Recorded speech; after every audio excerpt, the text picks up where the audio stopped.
The history of air power is the history of attack and defense. The struggle between the need to get to a target and the need to protect it. It's a battle the defense has been winning until now.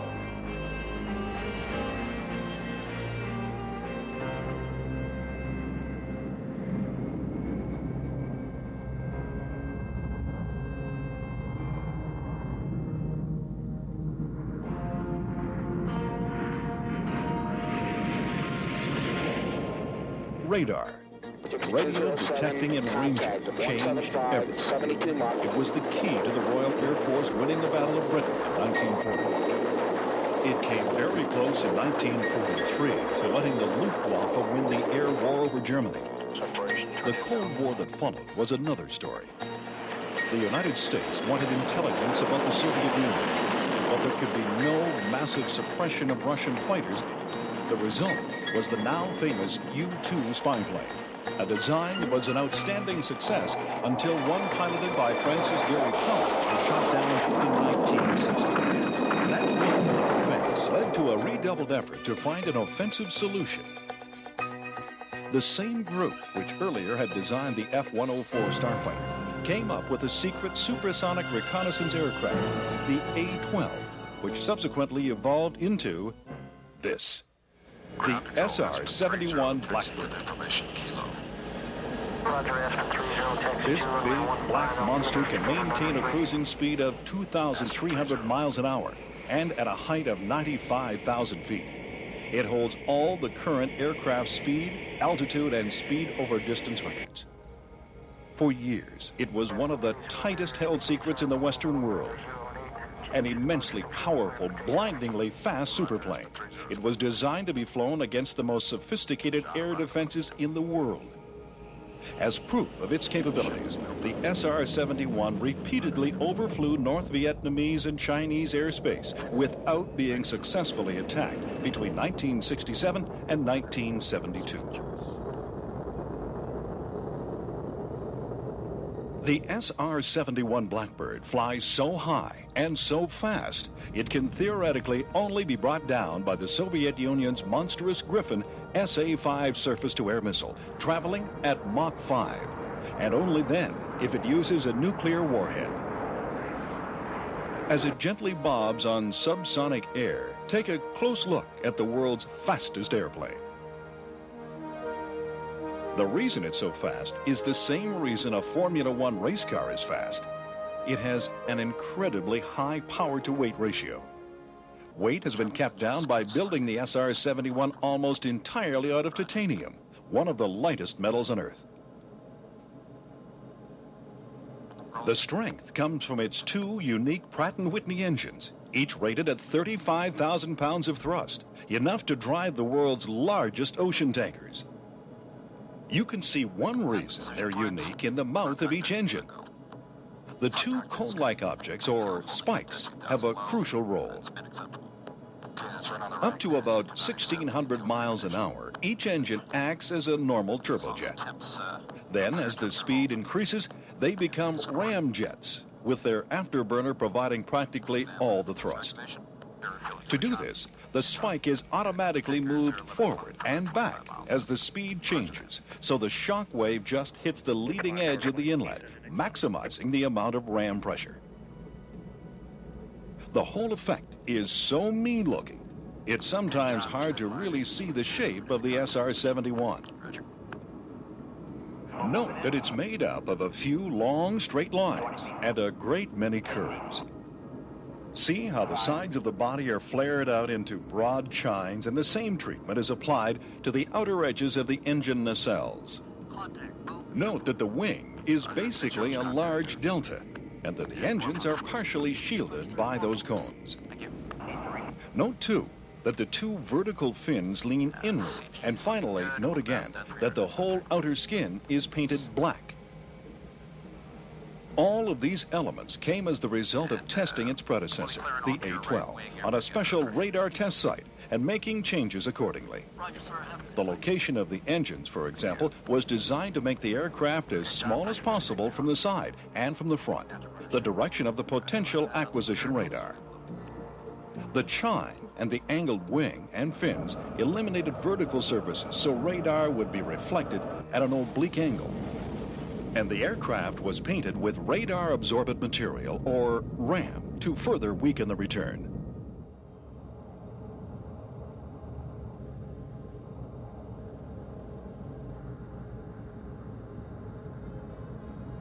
Terry approaching Mach 3.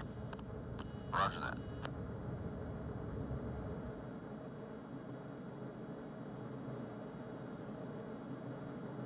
Okay, John, we're stabilizing at Mach 3. I'm showing 81,400 altitude. And checks.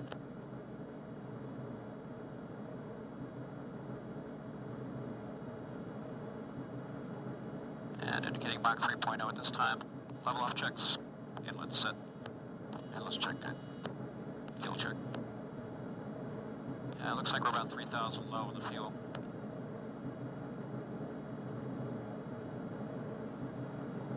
Roger that. Okay, this will be a problem. Plan no lower than 2,000 pounds. Let me take a look at the flight plan. I'll be right back with you. Okay. Yeah, we definitely have a problem here, Terry. If we don't improve our situation, we may be in abort. Okay, I'll start see what I can do from this end. Let's take another close look at it to approach the sensitive area. You bet.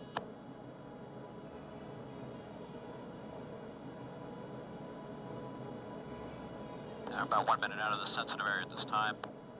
Checklist is complete. And fuel trend is positive. Still showing us 2,500 pounds low. Not enough to go. Roger that. I'm going to aft transfer to get our CG to a more efficient level. Roger, monitoring.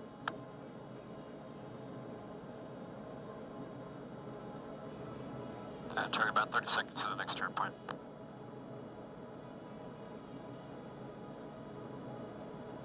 Roger that. Stand by for the hack. Ready, hack. 15 seconds to go. Got it. Fuel is very close. Checking out the decision point. That's at rollout. Checks. Stand by for the turn. Ready. Index. Turning.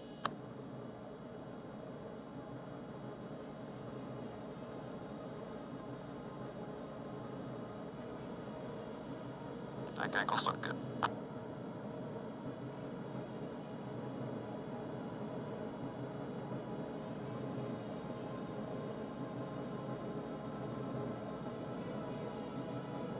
Attitudes cross check. Looks good.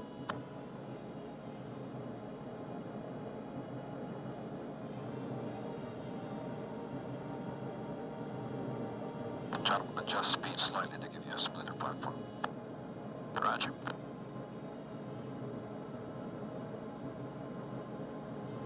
Rolling out.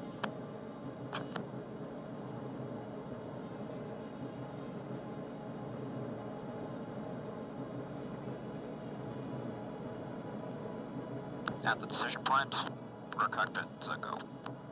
Front cockpit's good. Fuel holding at 2,000 low, that's been acceptable. Okay, that's right on the ragged edge. We cannot accept any fuel degradation. Roger. As long as the temps, outside air temperature holds, will be good. Yeah, I think it's gonna work. Stand by for sensor activation. Sensor's coming on now.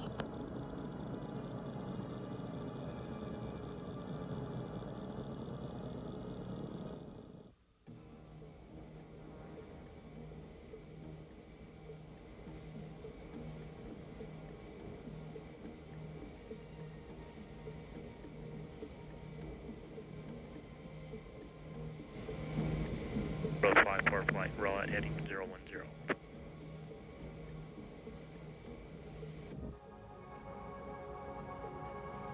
Once passed, the two ramjet engines with their brilliant exhaust and titanium and steel nozzles would present an enormous radar and infrared target. But from the rear, an SR-71 is virtually impossible to catch. Meanwhile, things were starting to go from bad to worse for jet fighters in the real world, closer to the mud. In Vietnam, losses were rising from SA-2 missiles and radar-guided guns. By 1972, Fewer than half the aircraft in a major strike against North Vietnam carried weapons. Most carried jammers. Then, in the 1973 Mideast War, Egyptian forces used the Soviet Union's gainful SA-6 missiles in action for the first time. These rocket ramjet combination SAMs used a different tracking radar than previous Russian missiles, and Israel's jamming equipment proved ineffective. The result was a near disaster for the Israeli Air Force. The writing was finally on the wall. Without a miracle, manned air power was at the end of the road. The answer to the radar challenge lay in a dusty, century-old set of equations formulated by Scottish physicist James Clerk Maxwell. Engineers tried working with the equations using the rounded shapes of then-current fighters. No matter what they did, they couldn't find a theoretical way to reduce a real radar cross-section because the computers simply couldn't handle all the possible numbers. Finally, Skunk Works designer Bill Schroeder had a brainwave. If the shape was too complex to compute, perhaps the shape could be simplified. Simplified a lot. His solution? A plane with no rounded surfaces. From any angle, the plane he drew up would present a finite number of edges or facets to the radar wave. In effect, they had stopped trying to design a plane with a low RCS. They were going to design a low RCS and then make it fly.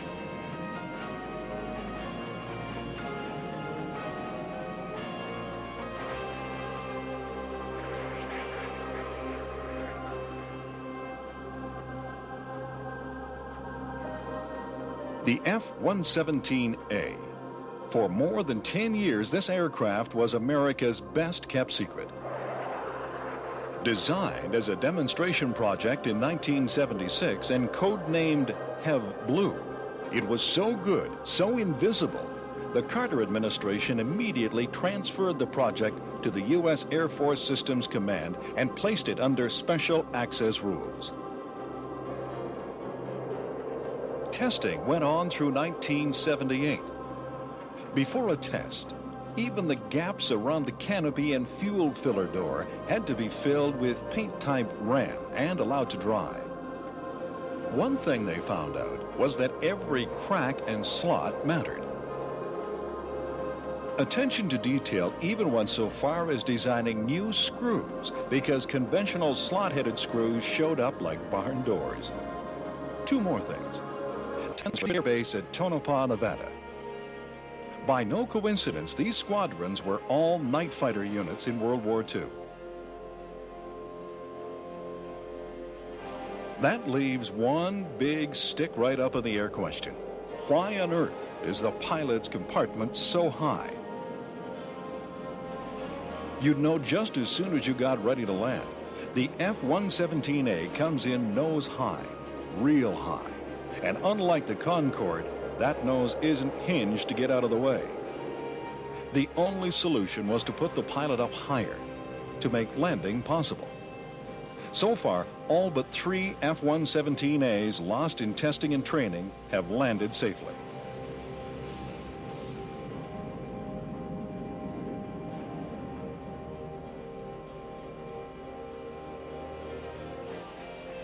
The F-117A, it's almost ghost-like. But there are even stranger craft being tested today at secret air bases throughout the United States.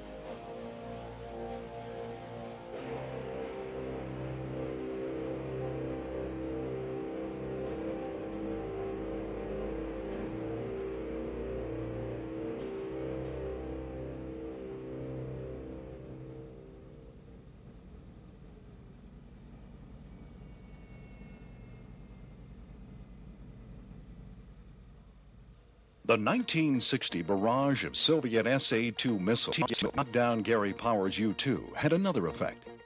It put the U.S. strategic bomber force of B-52s down on the deck to avoid detection, and it put the various replacement programs for the B-52 into a kind of strategic and financial never-never land. One after another, the alternatives were measured, argued over, and compromised. First to go was the B-58 program, a relatively small Mach 2 bomber.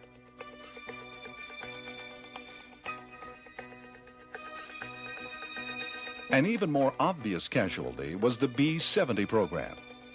A 2,000-mile-an-hour bomber could hardly hide among the treetops. The result was the B-1 bomber. In its original form, the perfect compromise between speed and low-level attack. Looks like the B-1, doesn't it? No, this is the B-1B, the second version of the B-1, resurrected by the Reagan administration in 1981. And here, at last, we see some stealth characteristics, design ideas by then proven by the A-12 and the F-117A.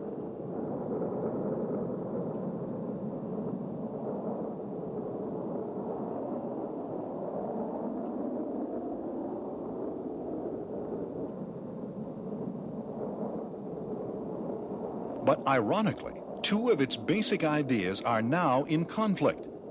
The engine intakes almost certainly have made it subsonic, while the swing wings that let it fly low are best kept swept back to reduce its radar cross-section. Beautiful and mixed up, looking curiously like a dinosaur as it crosses the desert at cactus height.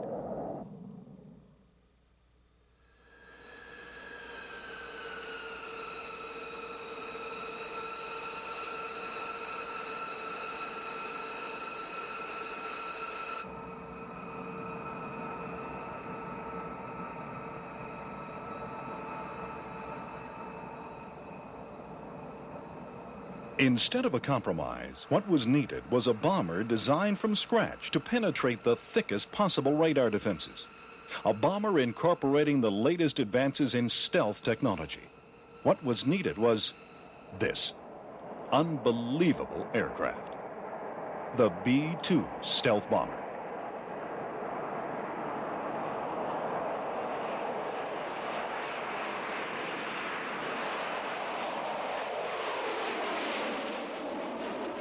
There is no question this is a strange beast. At first glance, the B-2 seems almost organic, like some giant manta ray come to live on the desert. That's from the side.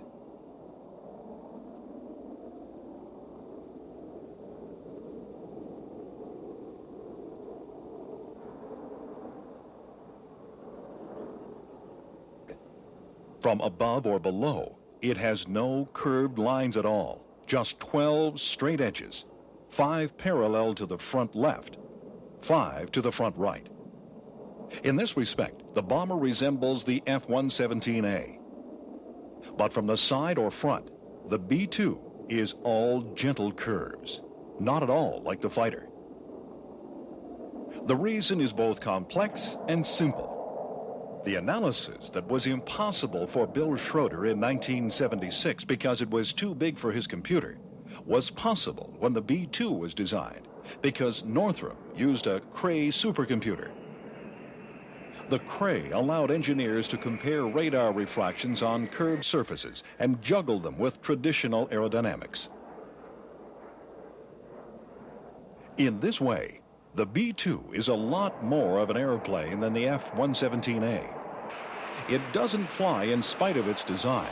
It flies because of it.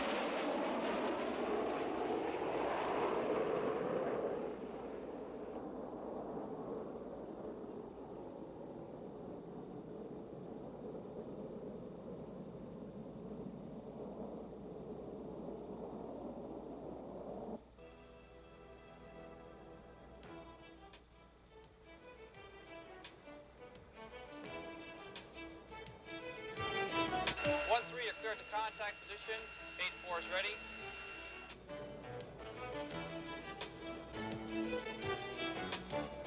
Cleared to contact position, forward 50, forward 40, forward 30, forward 20, forward 10, 3. Contact. You're taking fuel, sir. Okay, you're taking 6,000 pounds a minute. Imagine the B-2 coming toward an enemy radar. None of its surfaces will reflect directly back towards the transmitter. All the leading edges are covered in thick radar-absorbing material. The engines are buried inside the hull. Special efforts have been made to ensure that there are no 90-degree corners that could bounce the signal through two right angles and straight back down the attack cone.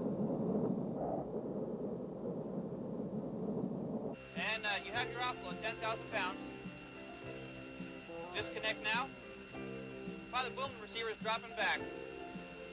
And stabilize back in pre-contact. The armaments are all inside, out of sight, but not out of mind.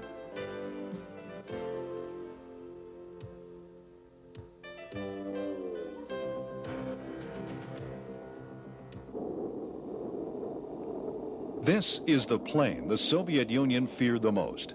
At one swoop, it put the majority of Soviet radar defenses in the trash can. They had been designed for typical frontal aspect, RCS figures of 10 square meters for fighters, and as much as 1,000 square meters for a strategic bomber like the B-52. They were not designed for a bomber with an RCS of 0.01 square meters.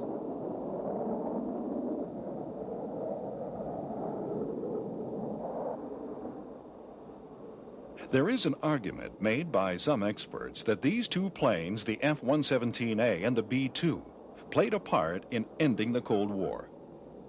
The Soviet Union's economy was already stretched to match America's military might when Russia discovered it had a new problem: fighters and bombers that could not be seen and thus could not be stopped. These experts say it was the straw that broke the camel's back. That Russia, in effect, said, Uncle Sam.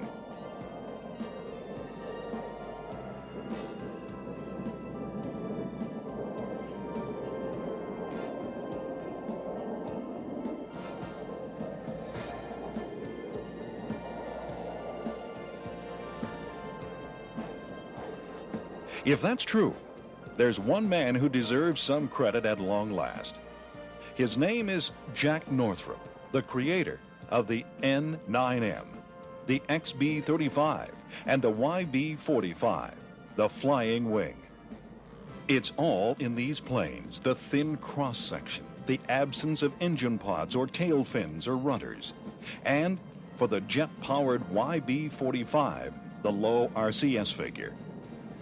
It was his company that kept the dream alive, that nurtured the Flying Wing for 40 years. It's almost uncanny. In fact, it's the most remarkable thing about the entire stealth story, that the B-2 and the YB-49 have exactly the same wingspan, 172 feet. As a mark of respect to this great American, the Air Force granted Jack Northrop a high-level security clearance just before his death in 1981, and told him about the B-2. You were right, Jack.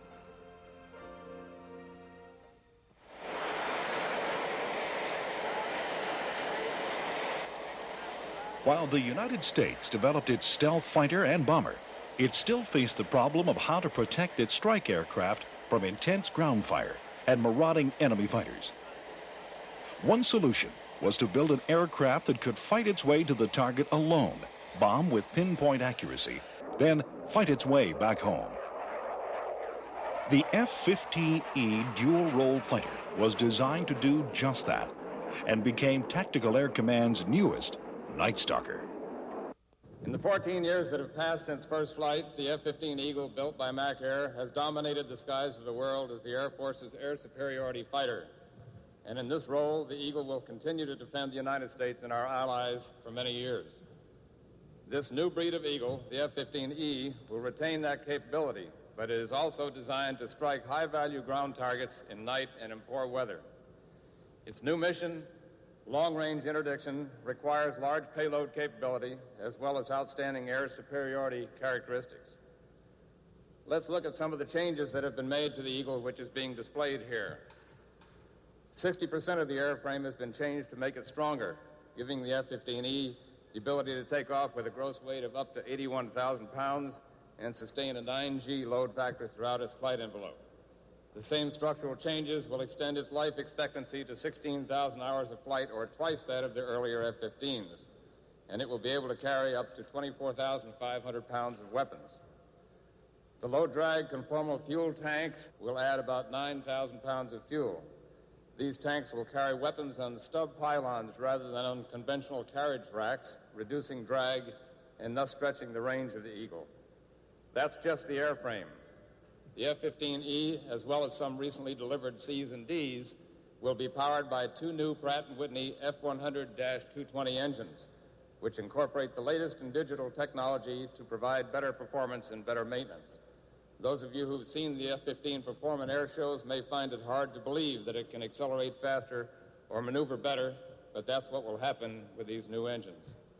For example, with a digital electronic control system, the F-15 pilot can accelerate from idle power to maximum afterburner in under 4 seconds, 40% faster than they could with the previous engine control system.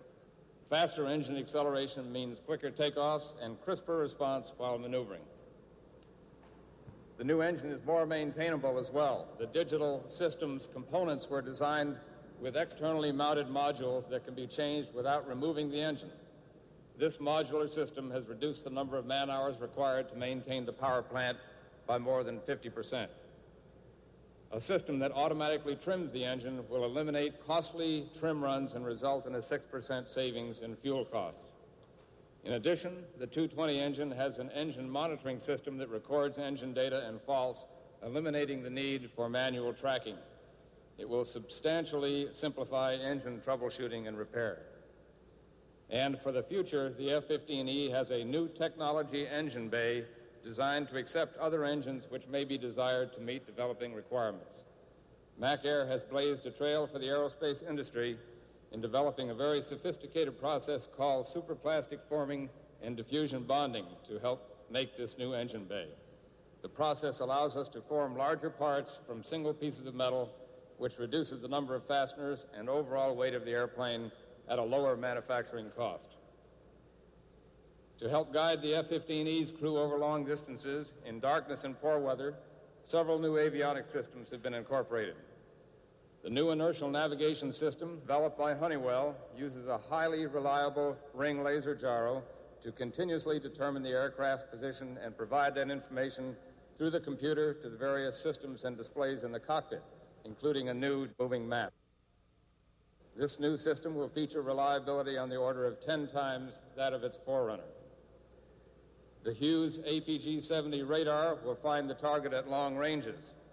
For example, from more than 80 miles away, at low altitude, the crew will be able to pick out bridges and airfields on the radar display. Nearing the target, the resolution becomes greater, and smaller targets, such as vehicles, are easily detected. The high-resolution radar is designed to create and freeze the maps during quick sweeps of the target area so that it may be shut down for much of the penetration portion of the mission, thus minimizing the opportunities for detection from enemy defensive systems. The E-model pilot will fly the aircraft with a new digital flight control system created by Lear Sigler. This system will feature an automatic terrain following mode, which will use information from the Lantern radar, and at the pilot's option, control the Eagle without pilot input at low altitude and at high speeds. For increased safety, the system will be triply redundant. The addition of these improvements will enable the F-15E to deliver weapons at night and in poor weather as accurately as today's best attack aircraft can in the daylight. These new systems will be manageable thanks to a complete update of the F-15E pilot's cockpit, but the most important addition to the F-15E is the new rear cockpit designed specifically for a weapons system operator. On 4 cathode ray tubes, the operator can display information from the radar, electronic warfare, or infrared sensors, monitor aircraft or weapons status and possible threats, select targets, and use an electronic moving map to navigate.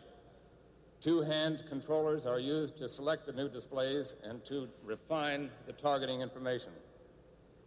Displays can be moved from one screen to another and are chosen from a menu of display options.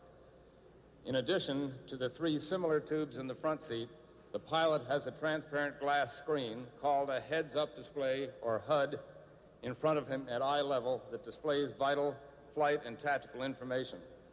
As in all earlier F-15s, the pilot can select his weapon options and displays with switches mounted on the stick and throttle and without having to look into the cockpit.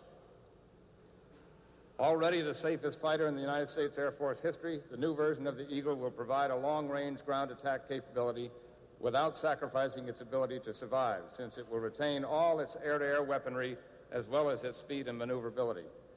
Protection from ground-based threats is enhanced by the triply redundant digital flight control system, self-sealing fuel feed tanks and fuel lines, fire retardant foam in the fuel tanks and voids, and a strengthened structure. Electronic protection is provided by an integrated internal tactical electronic warfare system. This system includes a radar warning receiver and active electronic systems designed to deceive enemy sensors. To confuse enemy infrared missiles, flares can be released and chaff can be expended to deceive enemy radars and disrupt radar-guided missiles.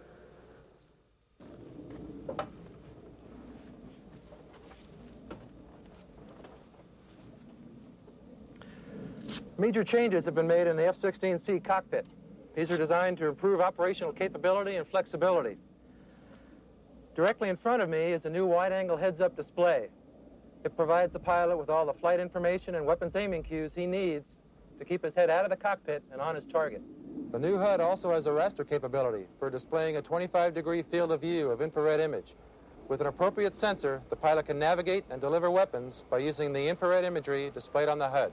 Directly below the HUD is the integrated control panel. It's placed for easy upfront access to the navigation computer, radios, and the forward-looking infrared system. On both sides of this are two independent multifunction displays.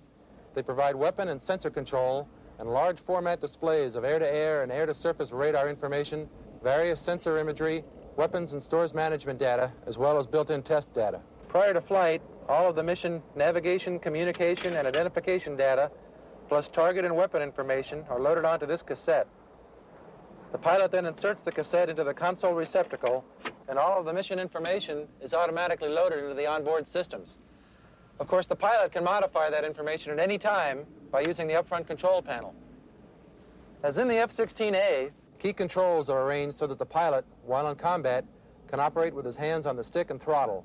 For example, if while navigating or attacking a ground target, the pilot sees an airborne threat, he can switch to an air combat mode, automatically obtain a radar lock, destroy that enemy aircraft with an air-to-air missile or the gun, and then return to the original mode, all without moving his hands from the stick or throttle.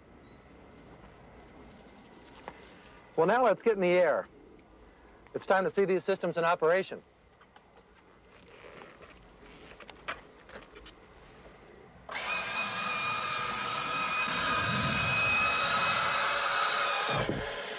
Just like the F-16A, the F-16C is easy to start. No external support equipment is required. We only use one switch to turn on the battery and another switch to start the jet fuel starter.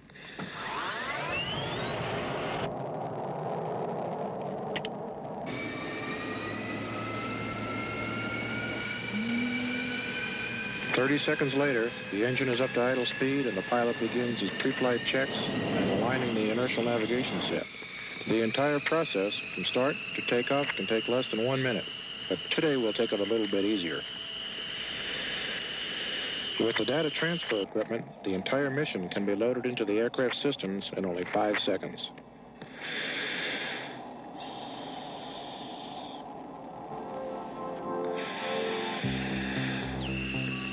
Carswell Tower, Dynam 5 for takeoff. Dynam 5, Carswell Tower, wind 170 at 10, cleared for takeoff. Dynam 5, roger.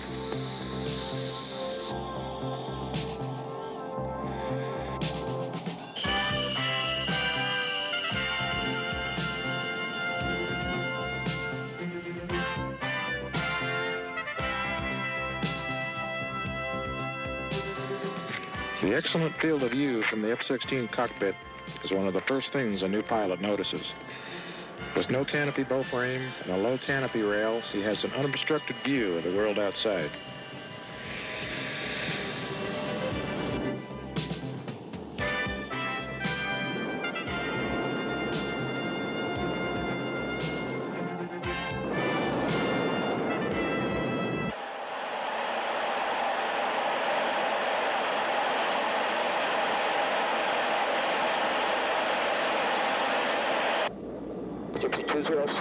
Contact of 175, 72 miles.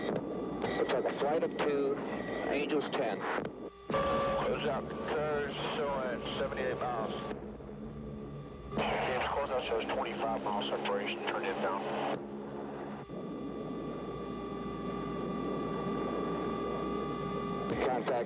How do modern strike aircraft penetrate deep behind enemy lines, elude enemy radar and air defenses? The answer is as old as the American Revolution. If you don't want to get shot, get behind a tree. This means flying behind the hills, and that means getting low, real low, down in the weeds, at the speed of heat.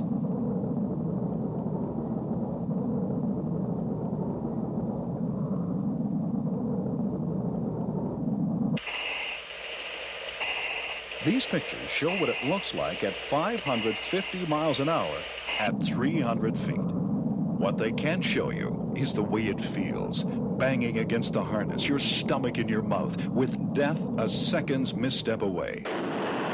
In combat, of course, it wouldn't be this simple. It would be at night.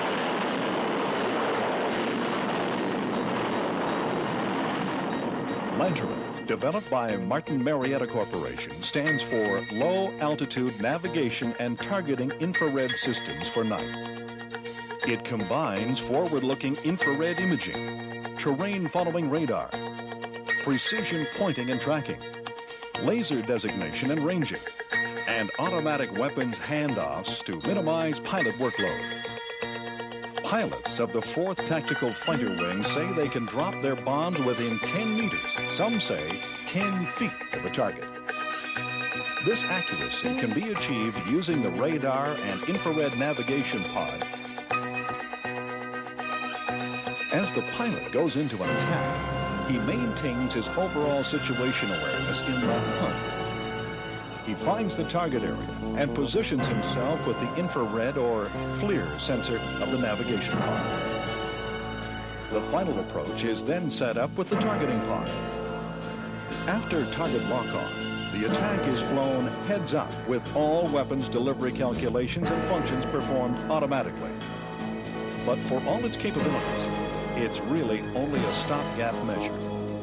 From the moment the RCS number became significant, both the Navy and the Air Force knew they had to have a better solution. The F-117A played a part in finding that solution by showing stealth technology could hide an aircraft from hostile radar. But the F-117A has none of the high-speed cruise capability of the B-2, none of the complex computer-drawn curves that both vector away incoming radar and cut a clean aerodynamic profile. What was wanted, what was specified, and what has been designed in complete secrecy until now is the next generation of American fighters. The Advanced Tactical Fighter, the ATF. This is the Northrop YF-23A, one of 2 prototypes competing to be the ATF master model, to have the right to take over the leadership of the F-14 Tomcat and F-15 Eagle. The other is the Lockheed Boeing General Dynamics YF-22A. These fighters have been set an almost impossible goal. They must first incorporate the hard-learned lessons of stealth technology to be difficult or impossible for radar to identify. Second, they must be highly maneuverable to out-hustle an opponent like today's high-performance interceptors. Thirdly, they've got to be fast. The requirement is for supersonic cruise speed with military thrust. That means afterburners are out. Their engines simply have to be that much more powerful. Fourthly, the ATF must have an adequate payload, something similar to the F-15's usual armament of 4 Sparrow missiles, 4 Sidewinder missiles, and 940 rounds of 20mm ammunition. And finally, as if invisibility, maneuverability, speed, and strength aren't enough, the ATF will have to have sufficient range for all world theaters. The YF-23A has those qualities because, like a good racehorse gets its genes from its parents, a good jet fighter has to look to its own forebearers. In this case, because it comes from Northrop, the YF-23A need look no further than the B-2, also built by Northrop. What role will this fighter play in world affairs beyond the year 2000? What missions, under what authority, will it undertake through what enemy skies? The future is not yet an open book. But when that book is written, when the paramount importance of commanding the high ground has been driven home, yet once again, this stark aircraft will have been one of the major players. The ATFs. Awesome. He's gone. The Lockheed YF-22 prototype flying here, and many of the other aircraft you've seen in this presentation, owe their design and capabilities to one man, Kelly Johnson, a legendary aircraft designer who founded and for more than 30 years led Lockheed's advanced development projects, known as the Skunk Works. The Skunk Works was a small but dedicated team of selected specialists who, under Kelly's leadership, worked on the cutting edge of technology and beyond. Of some 40 aircraft which Kelly brought to life in the Skunk Works, the SR-71 Blackbird was probably his greatest achievement. This presentation is dedicated to his memory.